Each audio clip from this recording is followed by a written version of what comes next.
So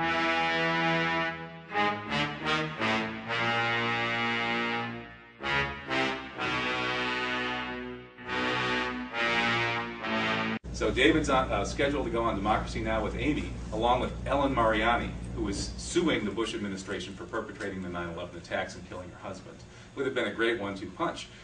But at the last minute, Amy canceled Ellen Mariani and brought on a fellow named Chip Burley, who is another classic left gatekeeper, a man I'm quite certain is working for the wrong side. He takes $500,000 a year from the Ford Foundation. And she was continuing to get Ford Foundation money. I learned that Chip Burley was supported by Ford Foundation. I learned that Ford Foundation has a history of working with right-wing fascist interests going right back to when Ford was in bed with Hitler. Okay, in celebration of the conditions that I was describing as pertaining to Native people as an outcome of the process initiated by Christopher Columbus, celebrating that guy in any respect at all as a celebration of those conditions, that's a denial of fundamental human dignity. That's a denial of my Ninth Amendment rights, and you don't have a right to do that, and you know exactly what you're doing.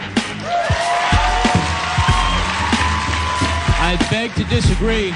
Class is not a subject that America deals with very successfully because we have the myth of the classless society, and that everyone can go from the blue-collar family up to becoming a millionaire. And it's a very powerful myth. And you question it at your, with a lot of risk, because until very recently, people will accuse you, well, that's just Marxist drivel if you want to talk about class. Acknowledge the progress of this country, which has taken a major step toward true equity and inclusion. And the Constitution of the United States. So help you God, so help me God. Congratulations, Mr. President.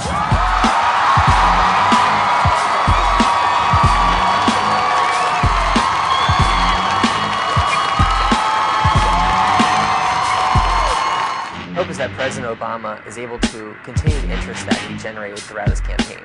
He essentially engaged a youthful generation and motivated them to speak their mind and have opinion on certain issues throughout the country and the world. Obama's healthcare plan will include coverage of all essential medical services. Obama's healthcare plan will provide participants minimum copay for deductibles. Obama's healthcare plan will simplify paperwork for providers. Obama's healthcare plan will provide subsidies for families who cannot afford Medicaid. Obama's healthcare plan will be able to provide participants. Let's take a look at the Obama economic team. On the whole, they're people from the middle of the political spectrum. Quite a few investment bankers in there. This actually gives me cause for concern. The President-elect wants to signal that he is in the middle of the political spectrum. He wants the business community, particularly the financial sector, to feel reassured. Hopefully they are, but hopefully we'll also see the kind of activism that our economy sorely needs right now. Test takers at the point when they're seeing and thinking about Obama.